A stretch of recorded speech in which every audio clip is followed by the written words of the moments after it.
Bonjour à toutes et à tous, dans une fraîcheur très relative ce matin. Si je viens vers vous, c'est que j'avais envie de vous partager une expérience que j'ai vécue hier lors d'un rendez-vous avec un monsieur de bientôt 65 ans. Comme vous le savez, je suis guide de trajectoire de vie, éclaireur sur votre parcours pour vous permettre d'atteindre votre pont vers l'infini, et mon langage est la numérologie. Eh bien, encore une fois, hier, la numérologie a été vraiment un moyen d'entrer autrement dans l'histoire de ce monsieur. Quand je pose un thème, je pose les premiers nombres, puis je vais chercher les autres nombres, les nombres cachés, et puis j'écris une histoire. J'écris une histoire qui est normalement la sienne. Quand je dis normalement la sienne, ça veut dire que moi, je la pose brute. Je la pose telle qu'elle est, telle qu'elle me vient à travers les nombres, mais je ne suis pas cette personne et je ne sais pas où elle en est de la compréhension de cette histoire. Et puis dans les nombres, il faut savoir aussi, et ça c'est très très important, qu'il y a toujours un up et un down.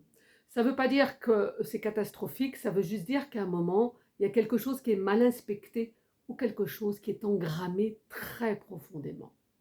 Et c'est à ce niveau-là que je voulais vous exposer les choses par rapport à cette consultation que j'ai eu la chance de faire hier en direct du Piémont grâce à la visio. Bien entendu, je ne me suis pas dirigée là-bas.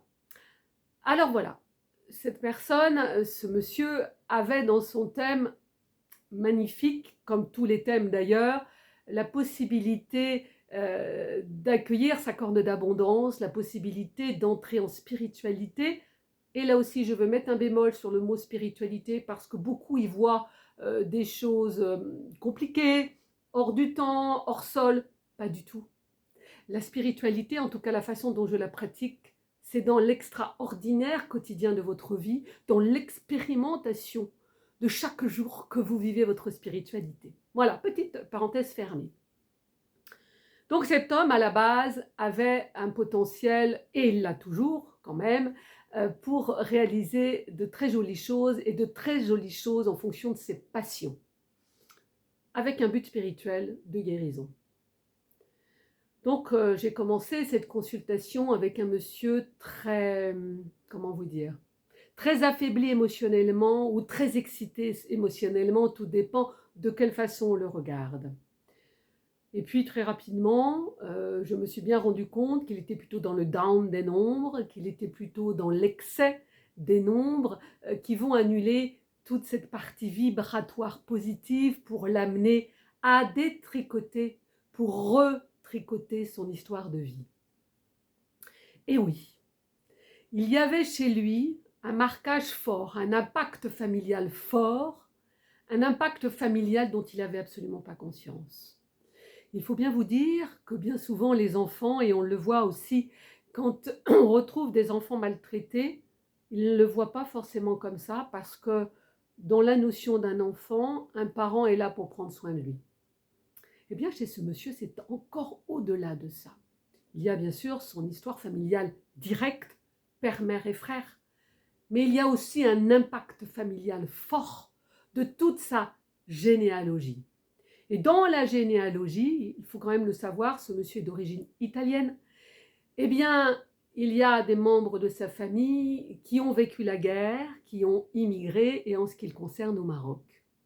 Eh bien, toute cette histoire est venue s'imprégner dans la lignée du père pour que cet homme puisse arrêter les schémas de reproduction. Mais de quel ordre, me direz-vous? Eh bien, tout simplement, chez lui, il s'appelle Marco. Et derrière ce prénom, au niveau de l'étymologie, on voit le guerrier, on voit le chevalier, mais on voit surtout cette histoire où il porte un peu ce handicap familial comme s'il était là, pas comme si. Il est arrivé pour régler cette histoire familiale. Alors quand je dis régler, c'est pas effacer, ce n'est pas du tout guérir, c'est pouvoir arrêter pour lui et dans sa vie ce qui s'est déjà passé dans son histoire, afin d'ouvrir ces fameux magnifiques nombres, tant au niveau du 17-8, la corne d'abondance, que du 15-6, se réaliser dans ces passions, qui sont aujourd'hui très marquées par la soumission et la dévalorisation pour l'un, et par les mensonges et la trahison pour l'autre. En plus de ça, ce monsieur a pris conscience, pas à pas, pendant cette consultation qui a duré plus de 2 heures, qu'il était inscrit dans la triangulation sauveur, victime, bourreau. Sauveur, victime, bourreau, il l'a fait par rapport aux autres, dans son métier aussi, en tant que policier, mais aussi auprès de ses enfants, dans ses relations affectives, mais surtout contre lui. Il a oublié qu'avant d'être dans la quête de l'amour, il faut être dans l'amour avec soi. Ça a été un chemin pendant 2 heures où il a fallu revenir sur les mots, revenir sur un mode de pensée, revenir sur une émotion exprimée. Et là, il n'était plus du tout question de numérologie. Il était question de se connecter à son cœur, de se connecter à son esprit, de laisser le mental de côté, d'écouter sa voix, d'écouter ses mots, et comment vibratoirement il générait, dès en étant prononcé, quelque chose absolument pas négatif, positif, donc particulièrement négatif.